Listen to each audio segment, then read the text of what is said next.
j'élève ton nom. Ta présence, c'est tout pour moi, Seigneur. Ta présence, ta présence, ta présence, elle inonde mon cœur, me transforme.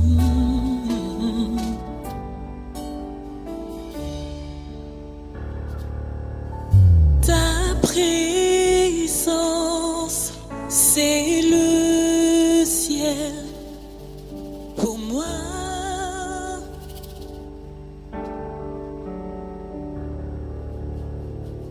Ta présence, c'est le ciel pour moi.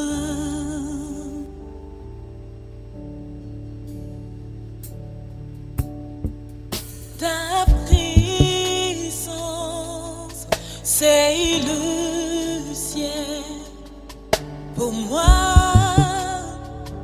Oh.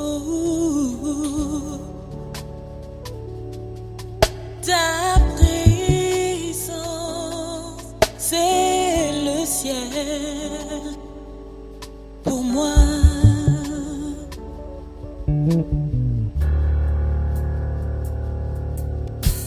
Who is like you, Lord, in all the earth?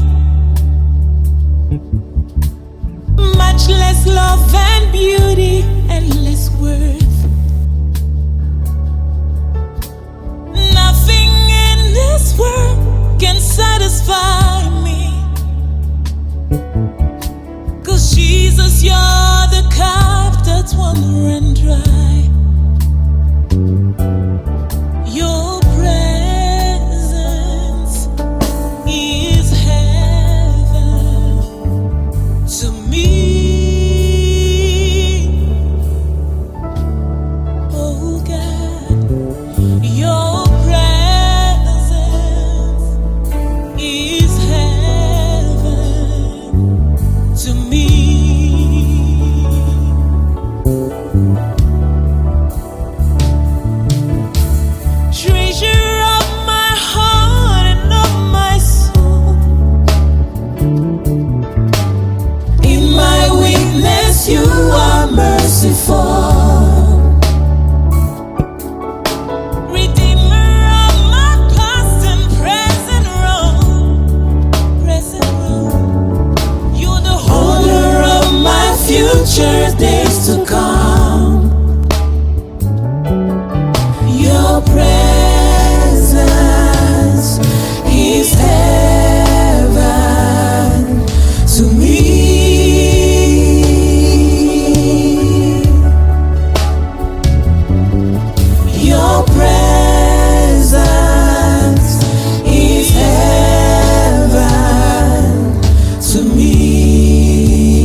Your presence is heaven to me.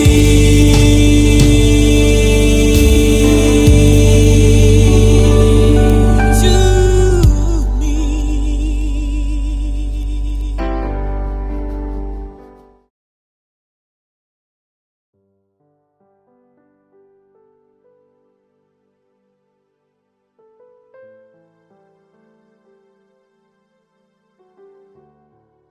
L'adoration devant les défis de la vie ou dans les moments difficiles.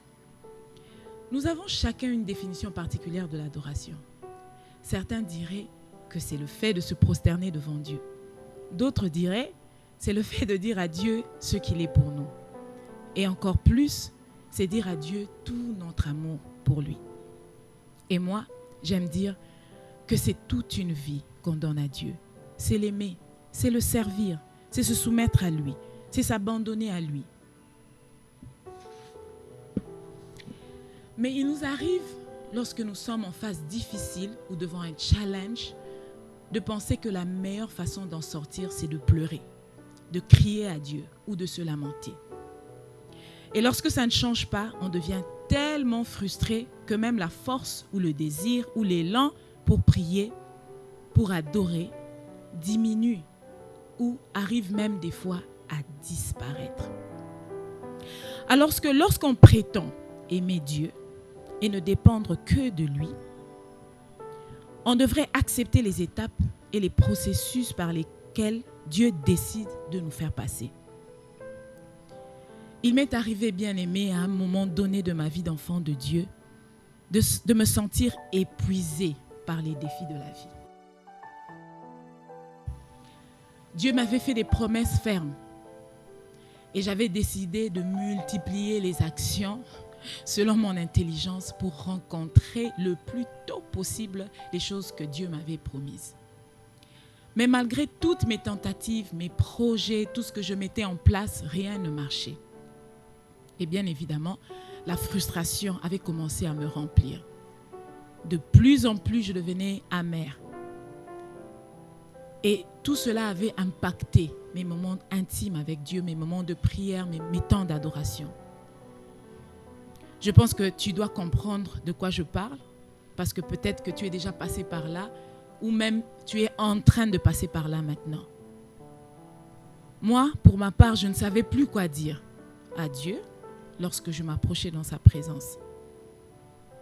J'étais constamment triste, parce que je sentais dans mon cœur comme un sentiment de déception.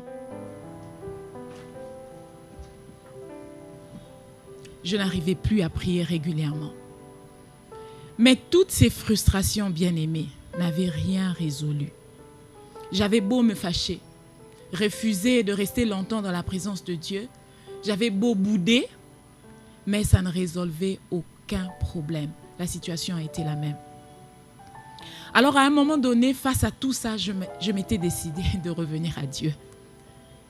Et j'avais commencé à faire une prière de façon régulière. Je disais à Dieu, Seigneur, je sais que tu m'aimes et que tu veux mon bien. Et qu'au-dessus de tout, tu es souverain. Si tu me donnes ce que j'attends maintenant, je te rendrai gloire. Si tu ne me donnes pas ce que j'attends maintenant, je te rendrai toujours gloire. Et je te ferai confiance, car tu sais ce que tu veux faire dans ma vie, ce qui est bien pour moi et quand le faire. Alors je te fais confiance.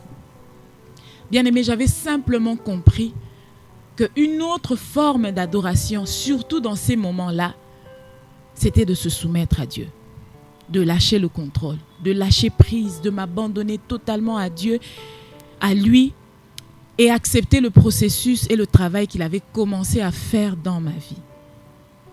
Bien-aimé, j'aimerais rappeler à ta mémoire l'histoire d'Abraham et de Isaac dans Genèse 22. Quand je lis cette histoire, je réalise la frustration que pouvait avoir Abraham s'il en avait eu. Tu attends quelque chose pendant des années, tu demandes, tu pries pour ça, et finalement Dieu te l'accorde.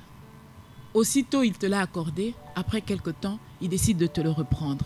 Je peux imaginer quelle pouvait être sa souffrance, les questionnements qu'il avait. Mais Abraham, dans cette histoire, nous montre un exemple parfait de soumission à Dieu, d'obéissance, de confiance, de dépendance au Seigneur. Il accepte de suivre les instructions, d'obéir à Dieu. Et Dieu ne le lui prend pas. Il garde Isaac. Et aujourd'hui, bien-aimé, j'aimerais juste t'encourager à quelque chose de particulier, faire confiance en Dieu. Adorer le Seigneur dans les moments difficiles au travers de la soumission, au travers de l'obéissance et de la totale dépendance à ton Seigneur. Et de cette manière-là, tu pourras voir sa main agir dans ta vie. Que le Seigneur te bénisse.